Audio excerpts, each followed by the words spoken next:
shut down here on the ramp. And I got something to talk about. And just a little bit on David Curl, when the peace and blessings be upon David Curl. May he rest in power. David Curl had made, when he was alive, he was talking about a certain subject matter that some people got butthurt about. And a lot of the pro-black community Hotep got angry about it, but you know what? You know who remained quiet and didn't say shit about it? You know who didn't say nothing about it? Black females. And me and a brother, we was on another channel, on this African sister channel. And we were talking about, they were talking about biracial people, mixed people, and how a lot of these biracial women, you got a lot of these biracial women, they'll throw around like they biracial is a bad honor. So I ain't gonna get mad at them for that. There was a lot of, mostly, you notice it'd be a lot of black women attacking it for just saying, even though they're biracial, they're proud to be biracial. Now, is that a slide at black women or black people in general? No, they just saying, just like people run around talking about, I love being dark-skinned, melanated, highly melanated. Ain't nothing wrong with none of that. So you got a biracial person, that a biracial including a few female artists like Mulatto, and a few of them are thrown around that they biracial. And the reason why they do it, they want to say because biracial rappers and shit don't get recognized. And most of the men like J. Cole, Drake, and you know what, the funny thing is, biracial guys don't throw that shit around. They just, hey, shit, the way they see it, yeah, I'm biracial, but shit, I'm still, at the end of the day, I'm still subject to the white supremacist system just like a regular black dude is. Now, for the exception, if you're a biracial chick that can pass and shit, you can pass, but you have, people always say, biracial people don't do that, like they used to. I said, yes, they do. I know a few biracial chicks that didn't even want to tell people that they were biracial. They were saying they were Puerto Rican, Mexican, all kind of shit. Anything but black or even biracial, they didn't want to have no associations with black people. I had biracial chicks that I know always talking about they got the best of both worlds. When it comes to, especially if they was attractive, they say they got the best of both worlds by the fact that they look ambiguous. They can get white men, they can get black men. Now you have biracial people that biracial, but they look, like light-skinned black people. And fortunately, you have light-skinned black people. But how that came about, and a lot of black women, they don't say nothing about it. Especially a lot of the swirling divestment clique, they ain't gonna say shit about it.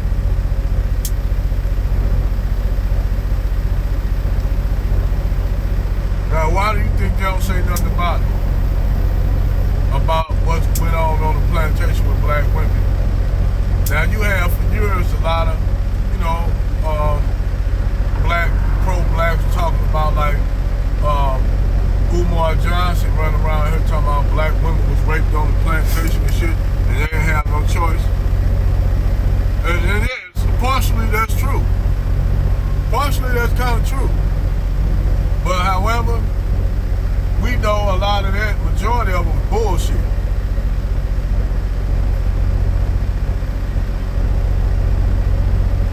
And the reason why it was bullshit, because after slavery, during antebellum slavery, during Reconstruction, you had what you call pleasure houses. And these pleasure houses was full of nothing but attractive black women and biracial women. If you ever seen what's that Django Unchained, and they had what you call the candy house. That's what I think it is, the candy house. Now John Candy, it was called, that's his name. His name was John Candy. And he had this pleasure house called the Nefertiti Room.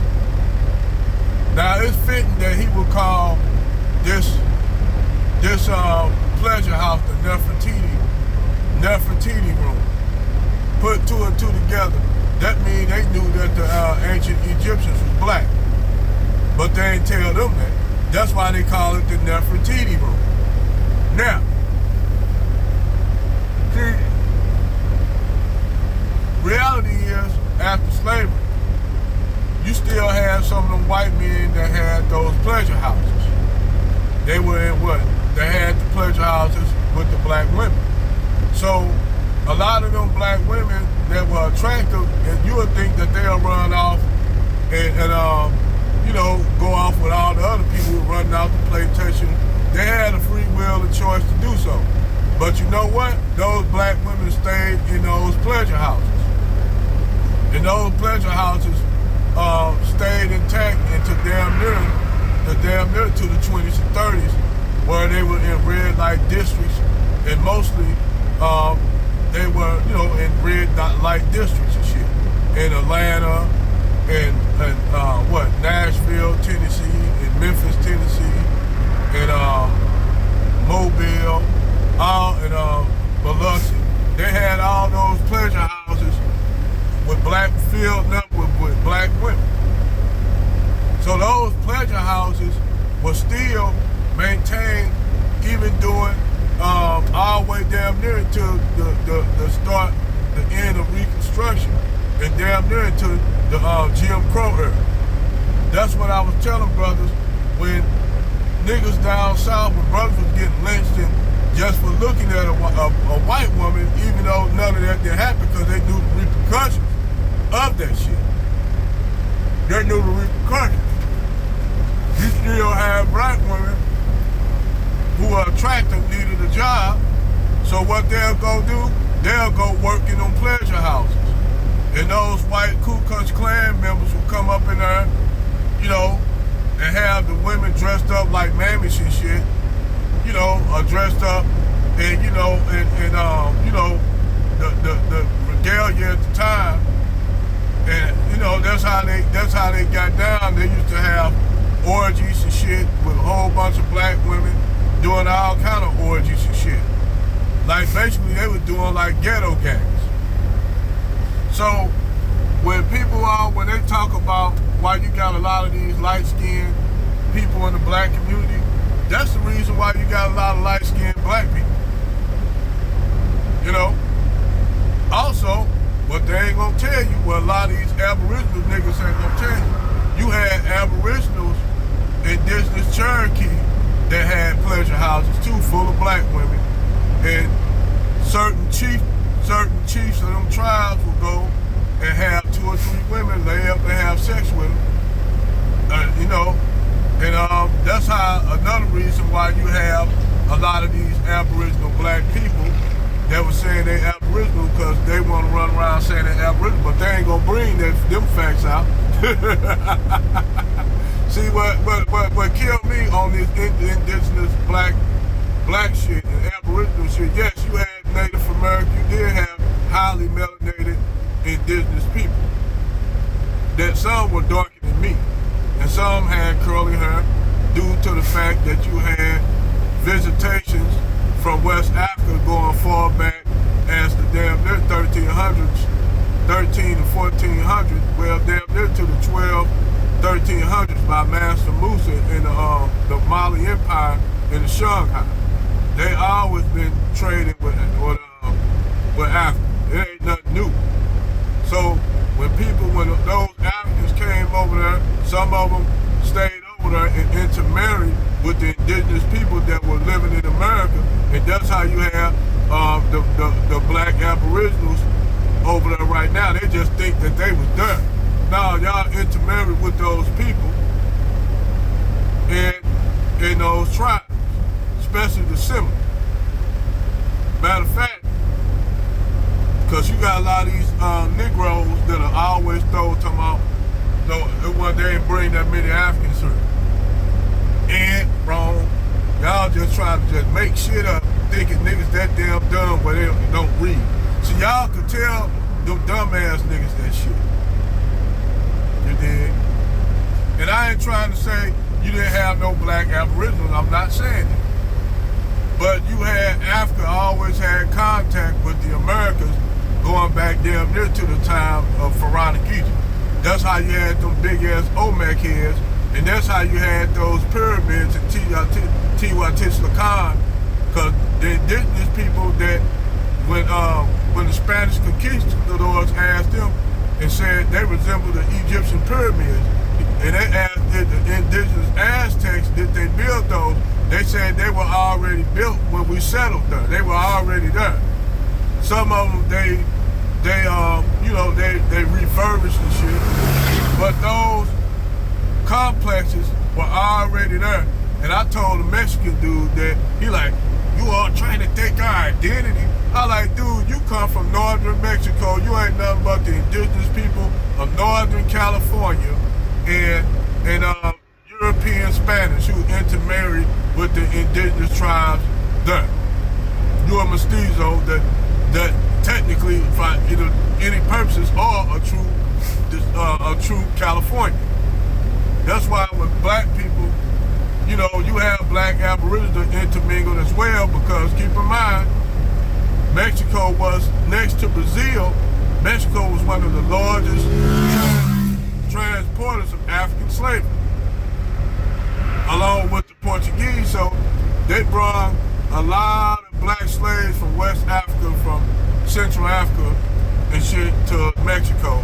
And the funny thing is, Mexicans ignore that shit. Like, you ask a Mexican, as black Mexicans, if they from northern Mexico, they don't know about it. But you go further south, like down to the Yucatan, you'll see a mixture of the Aboriginal melanated people that were already there, because you had Africans and indigenous people that were already highly melanated intermingled. You had them intermingled. So that's not nothing new that, you will have Aboriginal, Afro-Aboriginal people. They was mixed in with the Aztecs when the Spanish conquistadors came over there. They was not only that, they were finding masjids, like Muslim worship houses, masjids, that were abandoned. So that's why some of the Cherokee were wearing turbans. Like, you'll have Cherokee, native from Cherokee, wearing war bonnets and shit. They didn't wear that. That's how I know that's a hijack.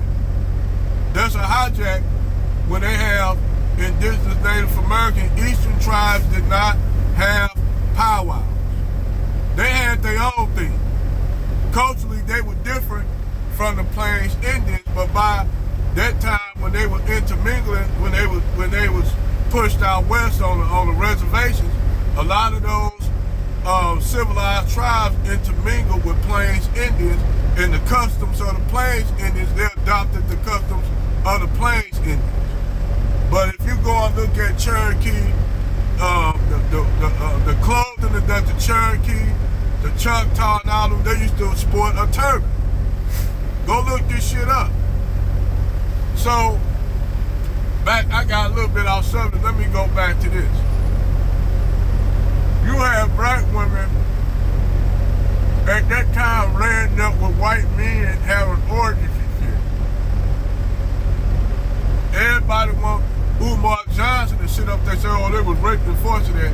Well, yeah, during the time, yeah, I can see that. During the time of slavery.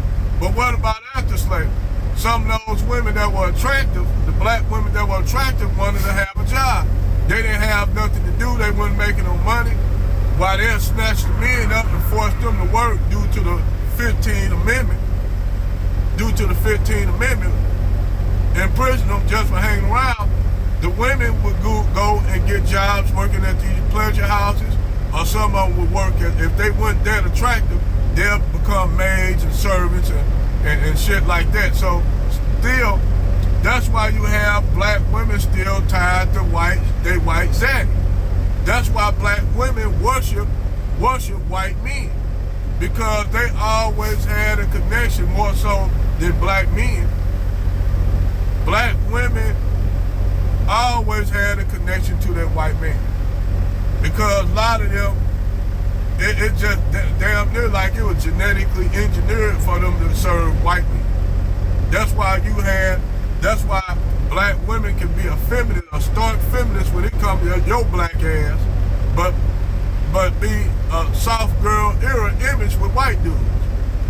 That's why you have black women to tell brothers, you gotta have this, you gotta have that, but brag don't have to come with nothing but his whiteness. Because to her, she can be an attractive ass knockout, dime piece black chick, and she'll be with a busted up brand. And you trying to figure out why she with this brand, and it's because it's engineered for the black American woman. Not all, but the vast majority of them is engineered for them to be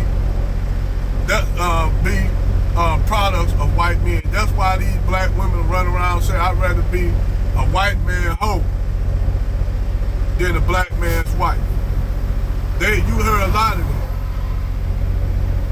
So I'm like this at this point, shit, knock yourself out. You know, but the sad thing is with that mindset, a lot of them are not gonna get wifeyed up by brand. That's why they live through, like, certain black women like Eve, who went out and married her brand, or like Tracy Bigham, or the one chick that killed suicide, what's her name, Stephanie Adams, the Playboy's model, that my brother did an expose on, not Reluctant Not Be, but damn it, I can't think of homeboy name, it'll come to me. But he did a whole expose that this black chick, Stephanie Adams, dated the first white dude she got married was a rock star, and he was constantly cheating on her. So then she went back to the street. She was a little side chick. She was a side chick to Robert De Niro. A lot of the celebrity white men was blowing her back out until she finally married this white doctor. You did? This dentist. Well, I guess the relationship wasn't working, and she had a child bound, but he was gonna get custody of the child. At this point, she was living in the Waldorf Astoria up in New York, in Manhattan. And she just took it up to herself to just say, fuck it, he ain't gonna get my child, so I'm gonna take my life along with the child. And this dumb bitch jumped out the goddamn building and just committed suicide. You know? Brother Solange did an expose on her, on Stephanie Adams. But for the most part, when these black women that marry a brand that got money and wealthy, like Tracy Bigham and all them, they'll run around attacking, calling black men, saying black men ain't shit. You don't see Eve running around there talking about black men ain't shit. Fuck black men. Because reality is, she's still getting her back blown out by a Pookie in Philly.